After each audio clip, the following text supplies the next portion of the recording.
Baş üstə ey mənim ağam, ey Əba Harun. İmam Hüseyin haqqında bir şey əzbər bilirsən?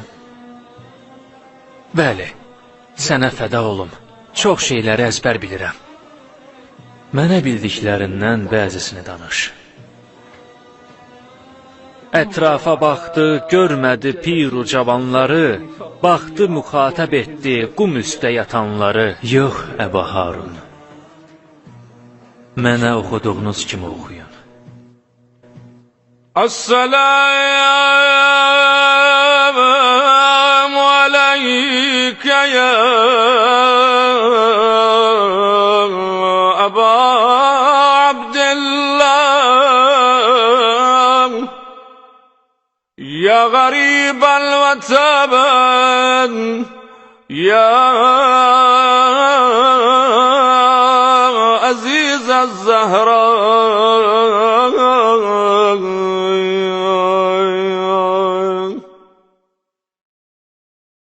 Etrafa baktı, görmedi pir o cavanların,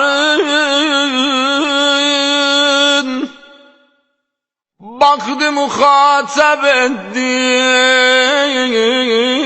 kum üstte yatanların. Ağa qan içində ələyaq çalır, biz sağına baxdıq, biz soluna baxdıq.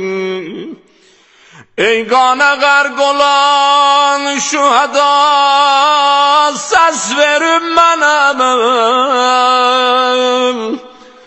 Yalqızlayıb Hüseyni bəla, səs verin mənə, səs verin mənə. Siz ki əyal üzəyə mənə xatir dedüz talaq, oldu eviz yolumda fəna, səs verin mənə, səs verin mənə. Çox ləşərim var idi, dağıldı,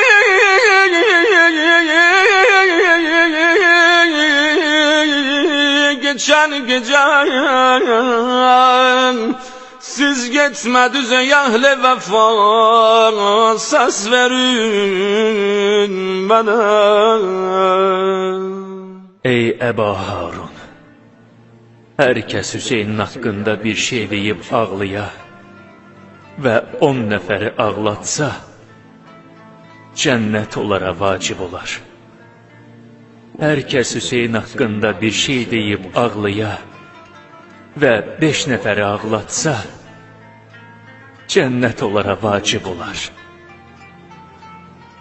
Hər kəs Hüseyin haqqında bir şey deyib ağlıya və 1 nəfəri ağlatsa, onların ikisinə də cənnət vacib olar. Hər kəsin yanında Hüseyin xatırladaraq gözündən ağcıqanadın qanadı qədər yaş tökülsə, savabı vermək Allahın öhdəsində olar və onun cənnətsiz qalmasına razı olmaz.